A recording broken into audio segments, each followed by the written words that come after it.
Hai, Assalamualaikum. Saya Salwati di Independent Distributor lah. Saya sebenarnya baru lagi DBE ni.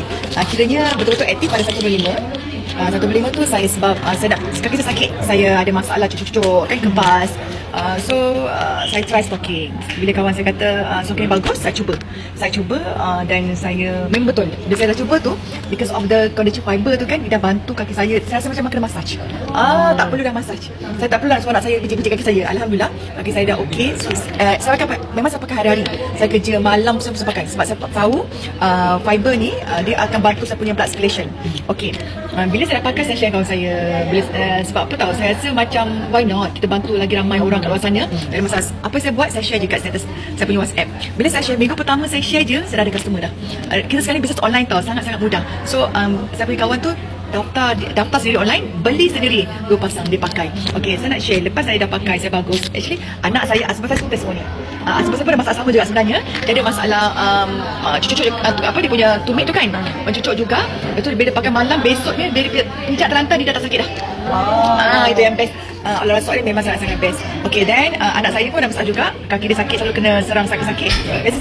Biasanya kalau dia sakit, saya akan bagi dia PCM untuk tahan sakit itu. Saya kena pijit kan. Tapi bila saya sarung soket tu, dia tidur lena. Okay, ni yang paling dekat lah kena limbas. Okay, saya punya sharer, bila saya dah share saya punya, saya dah share saya punya produk ni kan, Laura ni, saya kebanyakannya yang pakai, even though dia start dengan stock pun dia dapat rasa dah perbezaan dia. Contohnya kawan saya, dia ada masalah arthritis, dia start pakai, dia rasa current. Actually setiap orang berbeza-beza lah. Berbeza-beza dia punya kesan. Ada orang pakai dia rasa relax. Saya punya saya punya customer adalah athlete, memang aktif sekarang. Dia pakai, memang dia malam dia rasa macam dia pergi fisio, rehab. So dia memang malam pakai, dia rasa macam relax. Memang banyak lah, sebab actually testimoni untuk yang customer saya yang beli Aurora Sock ni memang berkesan. Alhamdulillah. Saya suka sangat. Until now saya nak everyday rasa macam editor nak share, sebab supaya lebih ramai lagi orang dapat manfaat daripada pemakaian Aurora ni lah, Aurora series ni. Sebab kita ada banyak kan, kita ada scarf, kita ada sampai ke kepala, ujung kaki. Itu saja tadi. Kita cakap ada satu orang nak ada water retention. Yes, saya ada seorang customer.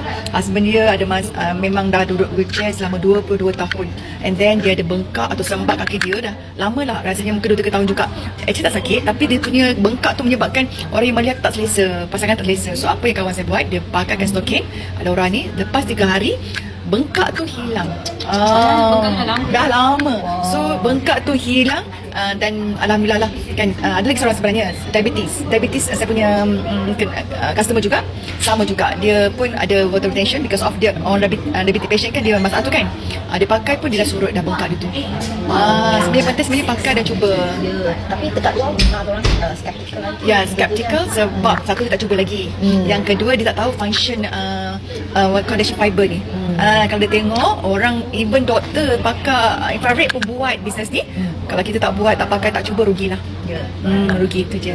Okey. Terima kasih.